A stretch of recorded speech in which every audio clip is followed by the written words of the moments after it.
scalability requires two basic understandings, and that's one, the knowledge of how to do something. Okay, and I'm going to break this knowledge point down here. This knowledge is super important, and actual technology. Now, this subject of technology, and I'll start with that. What is a technology?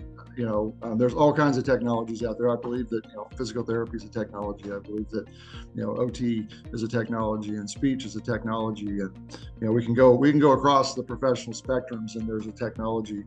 I like to use there's an engineering definition of a truth. It's something that is a technology. In other words, it's something that's can be applied and works. In engineering, they use a definition of truth. It's something that works 100% of the time. If you really want to get, into the precise action of scaling, you have to really distill down in your organization what are the key points of knowledge that people need to have about you and your company. Or, obviously to be a PT, I have to have a base of knowledge, minimum competency when I graduated way back in the day.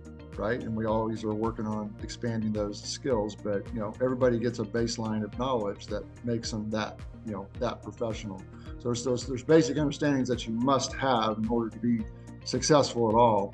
But the technology part of it is really the application or the art or science of applying something. It's application. It's not just the knowledge of it. So you've got knowledge of something, and technology would mean you can actually apply it. That you are adept at knowing that it'll work. If you do it, if someone follows your processes, your procedures, or your methods of delivery, or we'll get into administration in a second, it will work if they actually do it 100% of the time. You look at the organizations outside of our industry that have scaled, whether you look at Starbucks or Chick-fil-A or whatever, they're operating off of standard set procedures. However they make that chicken, is a standard procedure. There's a knowledge base to it. There's a standard procedure.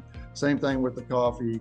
Same thing with how they market and they message and how they want their public greeted. I mean, the whole my pleasure thing, at Chick-fil-A is a policy. It's a policy of the organization. It's a standard that, has to be there or must be met for you to be part of the Chick-fil-A experience or whatever. It doesn't matter. So I'm saying these things because you have to really look inside your organization and go, well, what is the base level of knowledge that everybody must have? What are the basic technologies that must be known? Now, in any business, I'm not just talking about our healthcare business now, there's a minimum of two technologies in any business or service. There's the technology of what you do, and I'm now, positioning myself not against, but next to survival strategies. One thing survival strategies will never do is tell you how to do physical therapy or occupational therapy or speech therapy or take care of kids.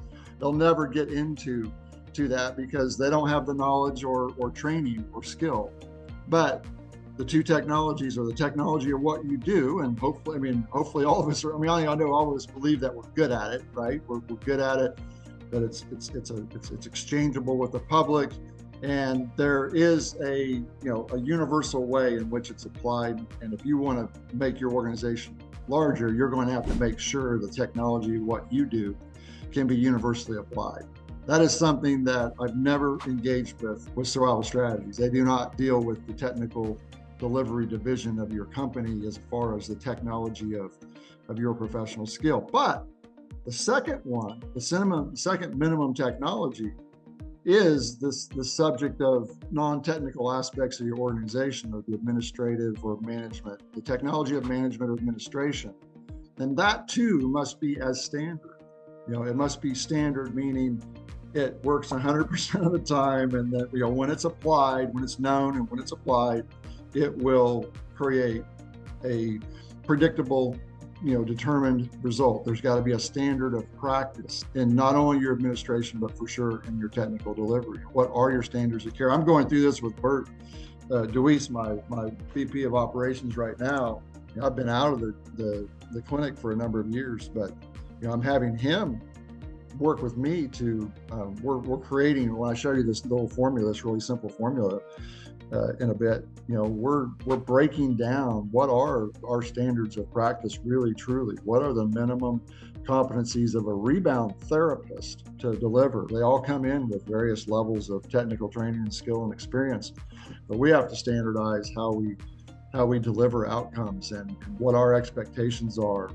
We brought in so many great people and so many great skills. So, it's both of these things. It's the technology of what you do, the technology of management administration.